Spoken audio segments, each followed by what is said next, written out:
নমস্কাৰ ৰাইজ, আপোনালোক সকলোকে মই অন্য এটা ভিডিঅ'ৰ বাবে স্বাগতম জনাইছোঁ। আজি হৈছে কাতি বিহু আৰু আপোনালোক সকলোলৈ কাতি বিহুৰ হিয়া ভৰা শুভেচ্ছা জ্ঞাপন কৰিলোঁ। আৰু মা আৰু মই আহিলোঁ পথাৰত চাকি দিবলৈ বুলি। এই সোণোৱালী ধাননিৰ দৰে আপোনালোকৰ জীৱনবোৰ যাতে সোণোৱালী হৈ থাকক তাৰে কামনা কৰিলোঁ।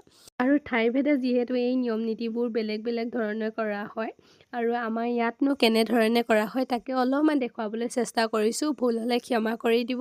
আৰু এয়া মায়ে ভিতৰে বাহিৰে চাকি দিবলৈ বুলি লৈছে আৰু মই লৈছোঁ মম জ্বলাবলৈ বুলি, যিহেতু মোৰ বিশেষকৈ কাম নাই সেইবাবে মই মম জ্বলাবলৈ বুলি লৈছোঁ।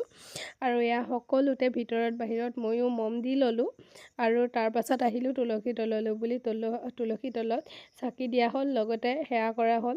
আৰু আপোনালোকে মোৰ এনেকুৱা ধৰণৰ ভিডিঅ'বিলাক চাই কেনেকুৱা লাগে কমেণ্ট এটা কৰি জনাই দিব, লগতে পেজটো ফ'ল' কৰিবলৈ নাপাহৰিব আৰু লাইক কমেণ্ট শ্বেয়াৰ কৰি থৈ যাব। আৰু আজিৰ বাবে ভিডিঅ'টো ইমানতে সামৰণি মাৰিছোঁ। নতুন এটা ভিডিঅ' লৈ আপোনালোকৰ মাজলৈ পুনৰ আহিম। শেষত আকৌ এবাৰ আপোনালোকলৈ কাতি বিহু শুভেচ্ছাৰে ভিডিঅ'টো সামৰণি মাৰিছোঁ। বাই গাইজ।